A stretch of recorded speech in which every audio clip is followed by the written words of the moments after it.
Psalm 84, verse 2. My soul yearns, even faints for the courts of the Lord. My heart and my flesh cry out for the living God. Or how about Psalm 42, verse 1?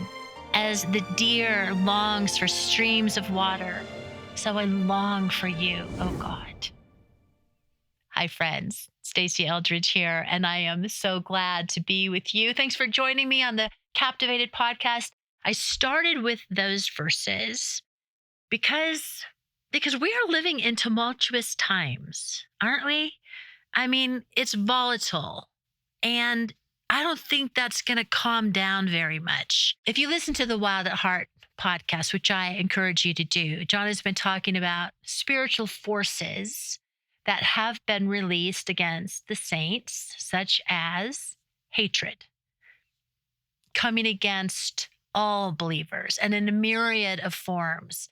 So yes, things in the world are heating up. And yeah, we don't expect that to change very much. And when things are heating up, it increases our longings, our longing for justice, our longing for things to be the way they ought to be, our longing for kindness, our longing for Jesus. And friends, yes, hatred has been released on the world, but Jesus is moving, and he is moving mightily. Our God wins.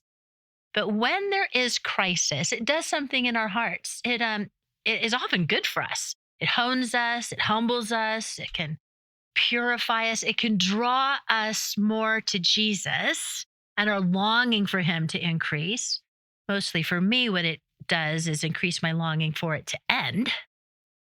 But how do we stand firm in the midst of storms that come our way? How do we hold fast to the truth when the waves of life come crashing in? Because there are ways. And that's what we're going to be talking about today. When a person is in a crisis, say they have to call 911, the rescue worker comes and they first ask a series of questions like, do you know what your name is? What year is it? Who's president? They're trying to see how oriented are you to reality. And that's how we stand firm. We stay oriented to reality, to the deepest truths of the universe. We hold fast to Jesus. In the Wild at Heart app, I'm just doing plugs for Wild at Heart today because it's really good. In the Wild at Heart app, there's a section at the bottom of prayers. And the first two are daily prayers, prayers to encourage you to align yourselves with the truths of heaven, the realities of the kingdom of God before you even enter into your day. Because Frederick Buechner wrote in The Meaning of Christian, he says, every morning you should wake up in your bed and ask yourself, can I believe it all again today? We joke and say that sometimes I wake up an unbeliever. Sometimes we do, and we have to claw our way back into reality. And a great tool to do that is through prayer, aligning yourself with the truth. Who is God? What is he up to? Who am I in him? What's the spiritual world that I am living in? Aligning yourself with the deepest truths, the realities of the universe, is essential. Some people call it the morning watch. Do it whenever you can, but it's essential. Prayer is essential, not only for survival, but for flourishing. We're going to be talking today about something else that is essential, a way to tap into the resources of heaven, a vital topic. And I'm so glad that we are. And with me today in the studio is my dear friend, Elaine Supple. Thank you. Hi, Elaine. Hi, Stacey. I've known Elaine for a while now, and we are recording this in advance because we're heading into the Ladder of Love retreat, and Elaine is on our women's team and going to be sharing that. So while she was here, wanted to lasso you in and just talk with you about something really important. We're going to be talking about what Jesus talks about in his great priestly prayer, John 17:21, where he says, I pray that they will be one, just as you and I are one, as you are in me, Father, and I am in you, and may they be in us, so that the world will believe you sent me. union, oneness. It's one of the cherished possessions of the Christian. It's such an honor that we get to experience union and communion with our God. And I want to unpack that with you because it can sound a little ethereal, like what, but it's actually something very tangible. So how would you describe what it is? What is union and communion with God? Union and communion. Right off the top of your head. Top of my head. Yeah. I would say for me, what I've understood, and it took me a good while to understand this, especially in light of my history of, I gave my heart, invited Jesus into my heart when I was around 11 years of age. Mm-hmm. But it took me years to understand about union and communion. And for me at this point in my life, 58 from 11, if you can imagine, that I've now understood union as a relationship of seeing. Oh, a relationship of seeing. Yes. I love that. Tell me more about that. I think the best way to describe that is a quote, if it's okay, a quote from Henry Nouwen. I love quotes too. And Henry Nouwen says, our inclination is to show our Lord only what we feel comfortable with. But the more we dare to reveal our whole trembling self to him, the more we'll be able to sense that his love, which is perfect, casts out all fear. The more that we sense his love? Yes.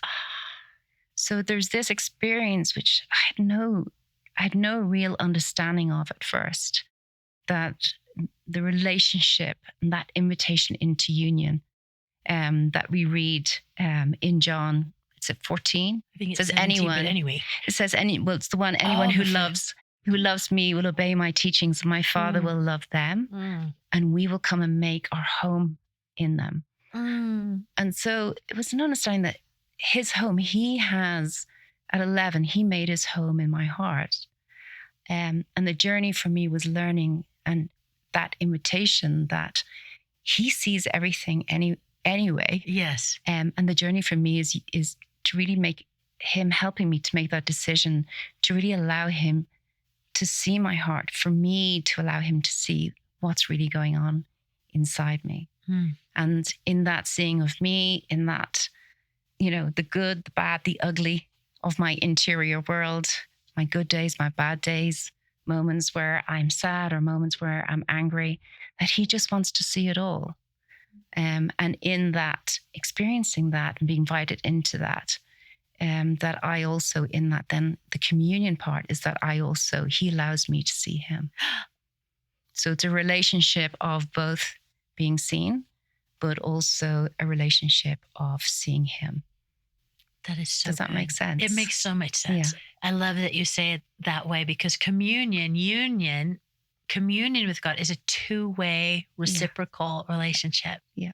And we've talked before about the beauty of being seen, something that we could fear, but something that we long for. Yeah.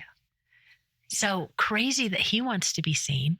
Yeah, exactly. That it's that. And I think that's the deeper communion that we're talking about. So the union is him teaching us just to allow ourselves to be seen, that risk, that fear of being seen and that fear of exposure. And he just wants to take that fear away. And he basically say, look, there's no fear here.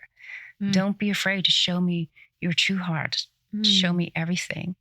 But then there's that beautiful invitation to go deeper with him, where as we get to see him and as we get to experience more of his tender response, his loving, compassionate response to really our human condition, the more that we really start to see who he truly is, and becomes this relationship of almost like a dance of, seeing and receiving, and then receiving and seeing him too, if that makes sense to you. That sounds like a mature relationship. Yes. One that an 11-year-old doesn't have the capacity for. No. And one that I'm hearing from you has deepened and grown over your lifetime with him. So we're all in a different place on our journey with him, and that's good. Yeah. And it's what I found intriguing looking back from the time I was 11. When I was 11, I invited Jesus into my life. I was kind of at this church service and I was queuing up, and there was a priest who was praying over people, And I remember going up to him and he asked me, what did I want? And I just said, I want to invite Jesus into my heart. And the reason why I was saying that at 11 is because I knew that there was an ache in my heart that I needed help with already at 11. Wow. And so for me, looking back at that, that's where I see union begins. Often union does begin, that invitation to union begins actually often with suffering or with pain. We realize, oh my goodness, whatever's happening inside me, I just feel like I need help. I need support. But then the next piece was very surprising, was he said to me, what do you need? Which surprised me. No one had ever really asked me, what do you need? And I remember telling him at that time what I needed. And what I experienced in that moment as he prayed with me, I just experienced this sense of being seen and being known. And then this comfort entering my heart. Wow. But what was interesting about that was I thought that was in a once all-time experience. Yes, it happened now. Little did I know that moment of inviting him in my heart, and me turning to him, asking for him to meet my need, would be a movement in my heart that he would, be teaching me about to make more and more and more. That this turning to Christ within union and communion would be something that wasn't just a once-off, but that he would train me into as a relationship with him. Does that make sense? Oh, it's exactly it. Yeah. Turning within. Oh, and we're going to unpack that more, but that's really it, where he dwells within and that we grow in it. So I looked up the meaning for communion, as one does. It comes from the Greek word koinonia. How crazy is that? Community. Wow. Yeah. And it does mean that joint participation and a deep closeness and a unity with God. So what I'm hearing when you're talking about him allowing him to see you and seeing him is that you have to, and it's allow him to see you, like let it go. He does see you anyway. I know. It's the allowing him to. Yeah. It's not a big surprise to him, but believing that he's not disappointed or disgusted, maybe and what he sees that he is love. And that's what draws our hearts to him. He sees it all. He loves us unconditionally and he wants communion with us. That's right. I think that's the cool thing. It's just how Jesus says that he calls us friends, that he's not only our friend, but he wants us to be his friend. That's right. The back and forth. Yeah. And I think I like what you say about him, and he sees it all, and that his love is unconditional. And really the biggest issue with union and communion, people want to grow in that, is it's really we are the issue. Yes. Right, he's good. I sometimes see myself getting upset about, I'm upsetting myself because of what I find in my own heart. Yes. I so want to be whole. I so want to be a really loving person. Yes. And in my own efforts, I thought I could get there, not realizing that, really checking in with my heart, seeing the reality of it, not allowing my own upset to stop me, but actually allow that pain or that suffering or that emotional discomfort to kind of draw me to Christ, to really to turn to him in that. Yeah. Yeah. I was talking with my son's wife and she hadn't handled something very well, but she hadn't gone to shame, which is, huge. Yeah. And she just said, it's just evidence that I need a savior and I have one. Yeah. Like we don't have to spiral out of, oh, here I am again. Or I thought I would be done with this and I'm not, and I'm sorry, but he's just right there. Yeah, that's that right. Is so good. Yeah. So I had written down as well that union and communion entails participation in God's life. So just that reciprocal part is something that always stuns me, that he is full. He has everything. He is everything. And yet he longs for a relationship with us too. Yeah. This whole idea, Jesus praying that we would be one as they are one, is not just because it's our source of life and everything else, but it's also because he wants it. Mm-hmm. That's right. Isn't that amazing? It is amazing. And for me, union and communion is definitely a process. Yes. Yeah. And it's at some stage in my life, and I still am very much, turning to Christ for those needs to be met, for that comfort or for that wisdom or for that strengthening. Yeah. But it really is only over the last, 5 years that I kind of woke up one day and realized, oh my goodness, like he's healing me. Mm. So my heart and my soul can be in a position to love him, to love him back. That's part of it. Like my healing is not just for me. Mm. My healing is that he just longs that at some point when I'm well enough, when my heart has enough of his life, that I would choose to love him back. And there's a song, and the line in the song, I can't remember what the name of it is, but I think it's Set My Love. And in the song, it talks about, entering the romance, is when I get to choose. True romance is when I get to choose, when we get to choose to love him back. That is the true romance for Jesus. And he waits. He waits while we take. Mm-hmm. But then it's like suddenly I woke up, oh my goodness, been taking from him for so long. And now he's saying, actually how he brought my attention to that was, one morning when I was praying, he just quietly spoke into my heart and he said, Elaine, I would love if you told me you love me. Mm. And of course I do. I sing worship songs, but I really felt like this invitation to love him back is a deeper invitation than what I really had ever got before. And it was like my heart, my soul was ready at this point because I had received so much from him to really have that experience, the experience of the reality of him being real. Yes. And yes, the reality of him wanting your love. Yeah.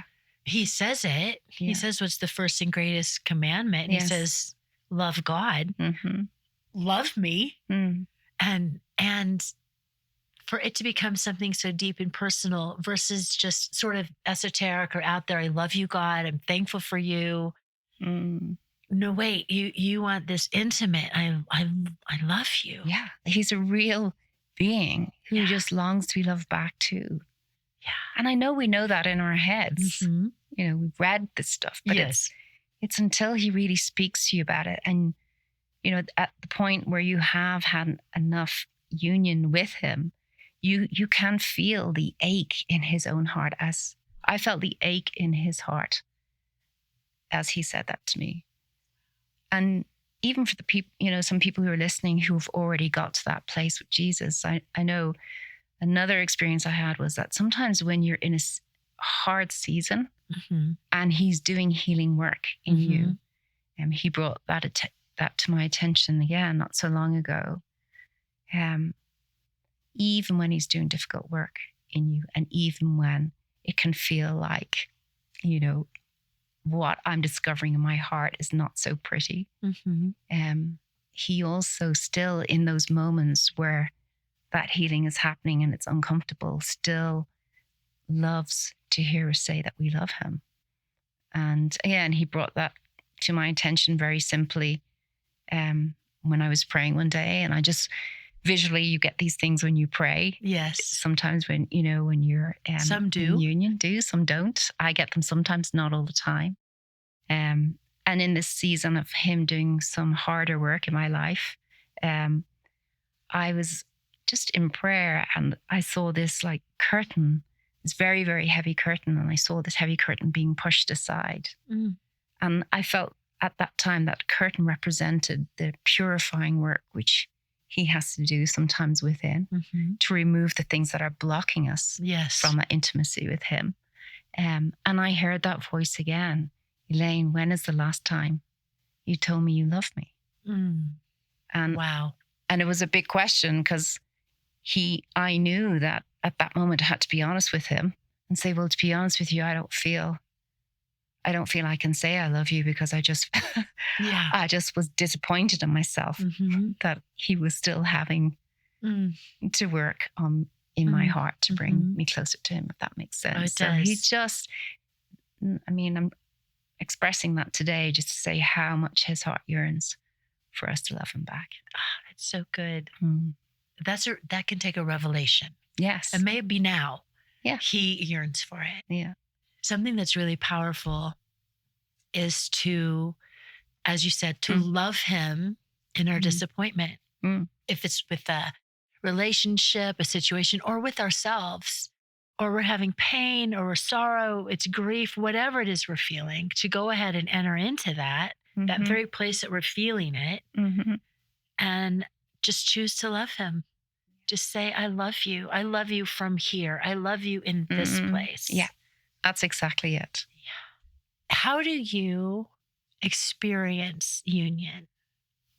Or how do you practice it? How do I practice it? Yeah, whichever way you want to go. Well, personally, I think it's going to be different for every person. Yes. So whatever I say now, people listening out there, it's not necessarily that he will draw you to union the same way as me. Right, but it's good as by way of an example. Yes. So my example would be where God taught me to really come into union with him. There was one day I was praying, and certainly at a place in my life where I could hear him speak. And he said to me, Elaine, every morning you wake up, I want you to feel all your feelings. And I want you to invite me in to whatever you're feeling during this day. And that was the beginning of me really starting to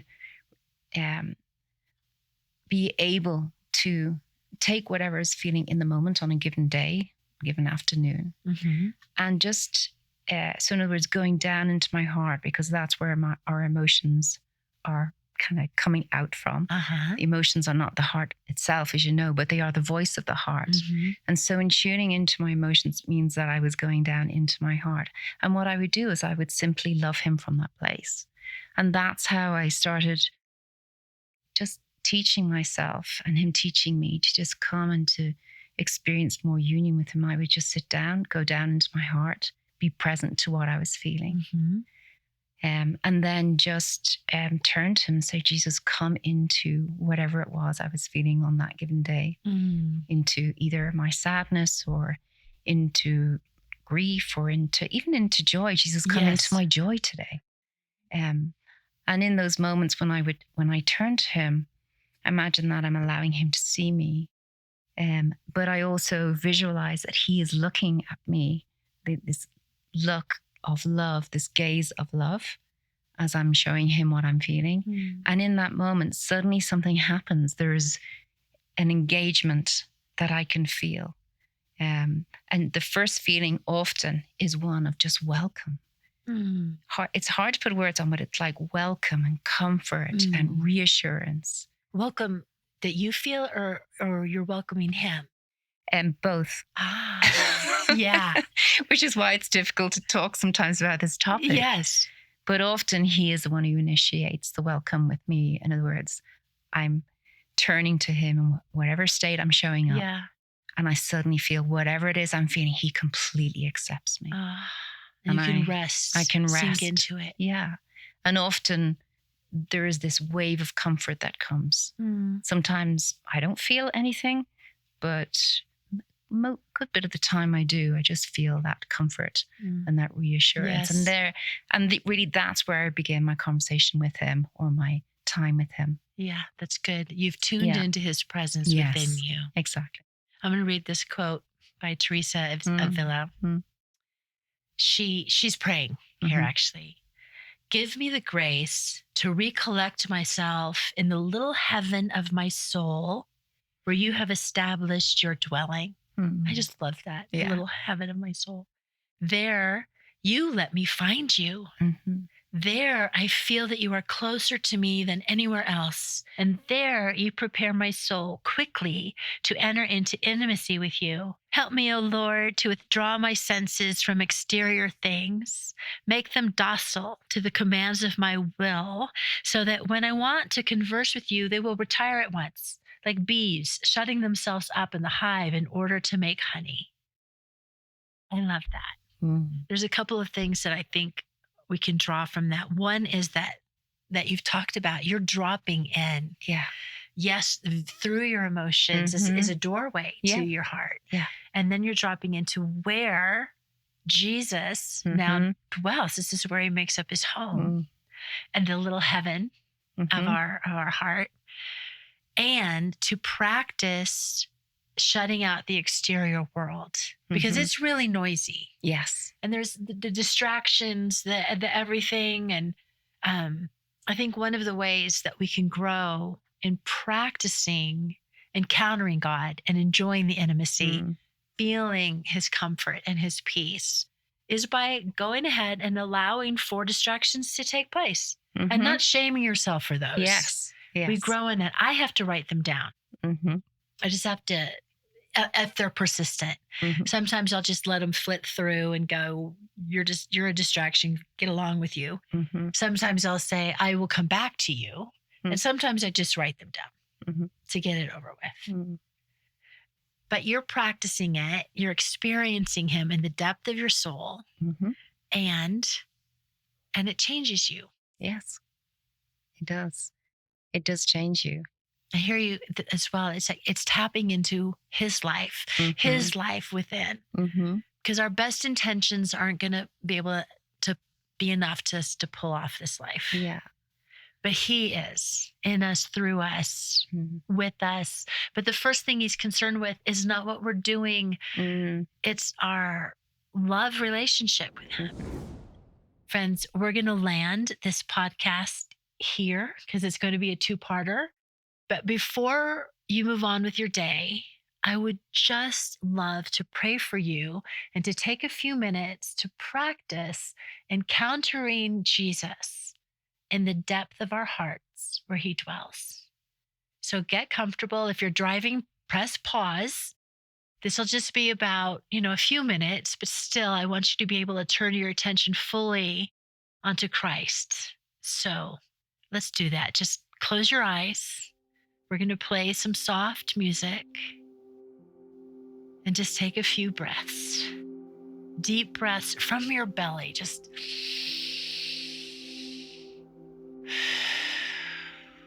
if you can, breathe in through your nose and out through your nose. Just deep breaths, and do it slowly.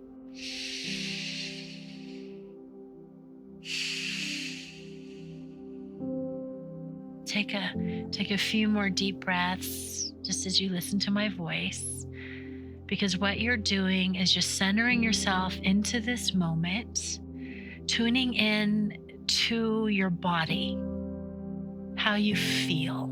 In fact, go ahead and name it in your own heart, how your body feels, how your emotions are in this moment. What are you feeling?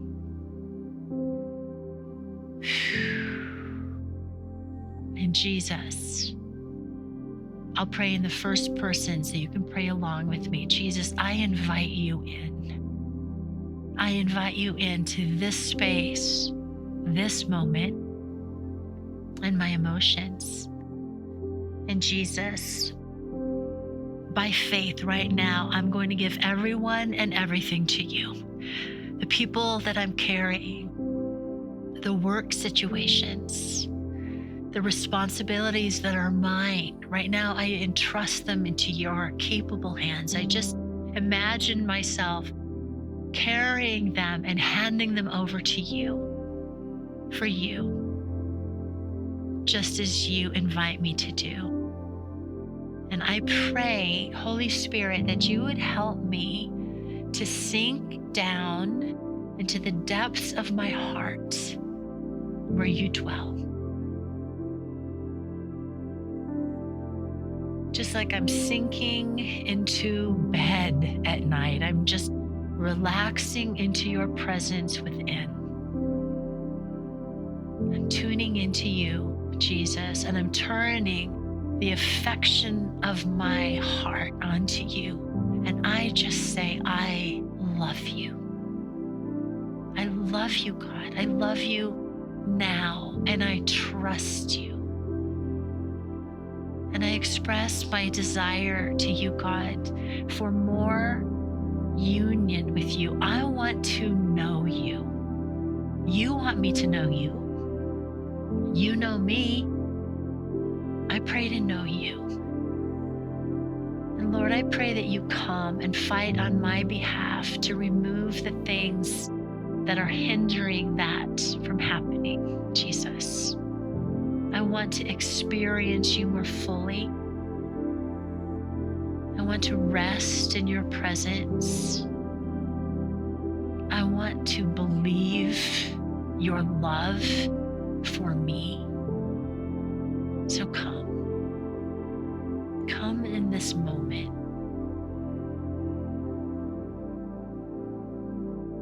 Jesus, I pray that you would even help me imagine seeing you and your gaze on me. My sanctified imagination, or in reality, to see your eyes. They are full of love. They are full of mercy.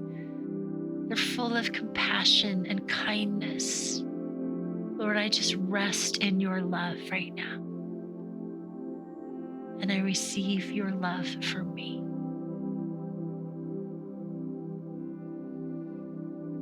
Just breathe him in again. As simple as that, we say, I love you, Jesus. I love you. Amen. I look forward to next time. God bless your day.